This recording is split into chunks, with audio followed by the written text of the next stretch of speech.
Hey, this is Brian Elaine with CrowdScribed, and this is 6.5 Questions with Mike Vardy. Is it Mike Anthony Vardy?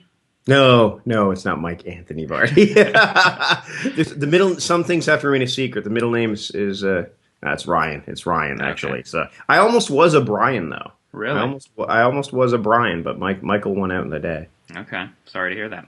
Uh, Mike writes a lot about productivity and time management. He's the author of The Front Nine, which came out at the end of 2012, and also The Productivityist Workbook, which came out earlier this year. Mike, thanks for being here. Thanks for having me, Brian. I appreciate it. Question number one: what are your ideal writing conditions? Ideally, my own. I like writing in my own space and at my desk where I've got all my visual touchstones in front of me. So all the things that kind of are if I get stuck, I can look at them and it brings me back to why I'm there in the first place.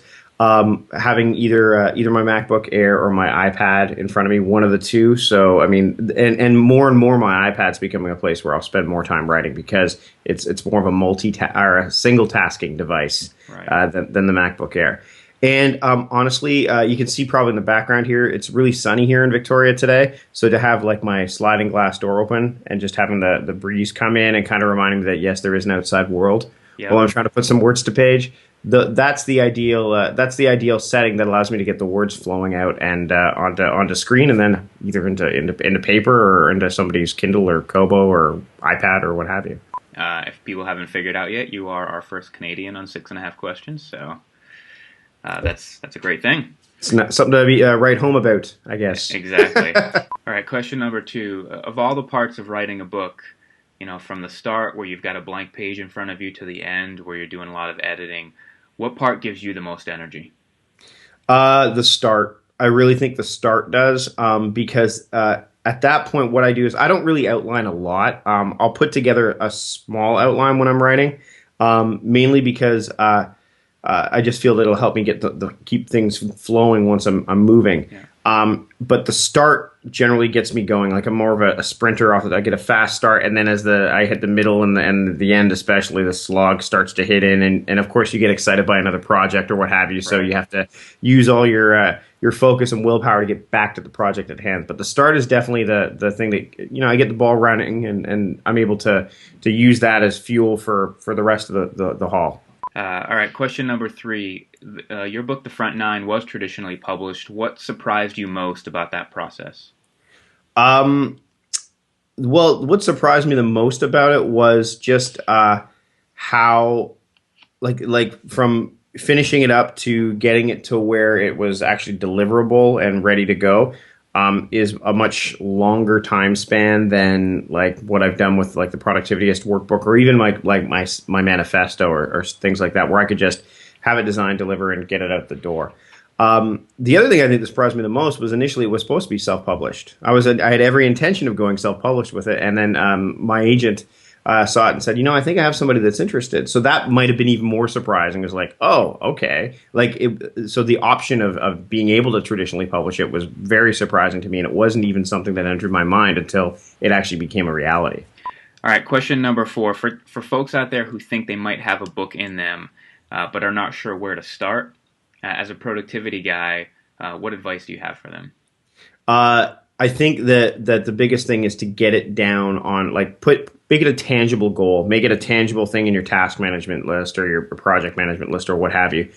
Put it down there. Use a tool like Evernote or something like that where you can, if you've got the idea, make it like a notebook in Evernote, and then when you get reminded of those elements that oh yeah, this would be perfect for my book, and then you get that sort of lizard brain resistance thing happen. It's like, oh no, I couldn't write the book. Take that link that you find online or that research and put it into that notebook, and you'll be surprised how quickly that thing will build. And that's what happened with me. I'm like, oh, like when I wrote The Front Nine, I don't golf. I don't know golf very well at all.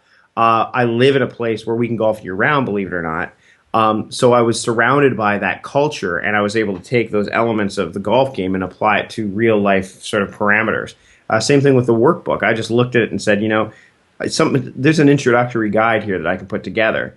Why don't I just take these elements and put them into this little package? I think that's important, is to get it into a place where you can get a real good look at it, bird's eye view, kind of like your calendar behind you. Like we both have that same calendar. You're able to get a real good visual look at it and go, oh, this is real. This is what I can do within this time span. Sure, I can get it done. It's making it as real as possible, I think. Question number 5. Of the last 10 books you've purchased, how many were digital and how many were print? um, 9 of them were digital and 1 was print. The last print book I bought was actually Michael Port's book, Yourself Solid. Yeah. Because I needed to have. I mean, it's an activity book, and I think that's one of the things that print books definitely still offer is that whole element of, hey, I can write in it and use it for a workbook element.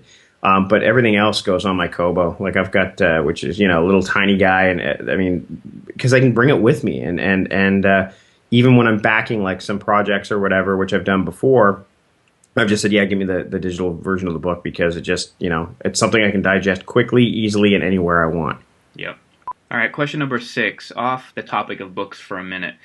Something I've seen you write about that I find intriguing is the punt, pause, pursue idea.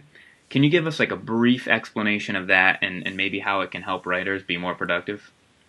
Well, I mean, we're all living in an era where we get a lot of stuff thrown at us a lot of the time, and projects are a big aspect of that. We have different projects. A writing project, any project really, has multiple steps and parts to it. So when I assess the projects I have on my list of things to do, I use that element of, okay, I'm doing my weekly review, which is something that David Allen, says is critical as part of the getting things done system. And even if you're not using that system, I think it's important to do. I look at all these projects, and I can tell when I last made progress on them. I can say, all right, is this something that I want to, pursue? Still, like, does it still give me that excitement every single time I look at it? And like, oh no, I can't let this go. Yeah. Is it something I want to pause? Is it maybe I still have that excitement, but the timing just isn't right?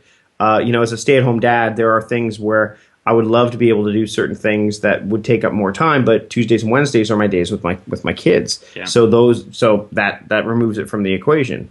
And then third, punt, which means letting go, like looking at that project and going, you know what, I got to let it go. And that's the hardest one because a lot of people, instead of putting things on instead of punting them, they'll put them on pause. Okay. And then you get this really long pause list. So you really have to kind of look at it and go, and look at it in the big picture setting again of all the things you've got going on, what's more important to you now, what's going to be more important to you later, and what may not have any impact on that. And when that happens, that's when you have to punt the project. All right, finally, question number 7. How many cups of coffee do you have in the average day as you drink?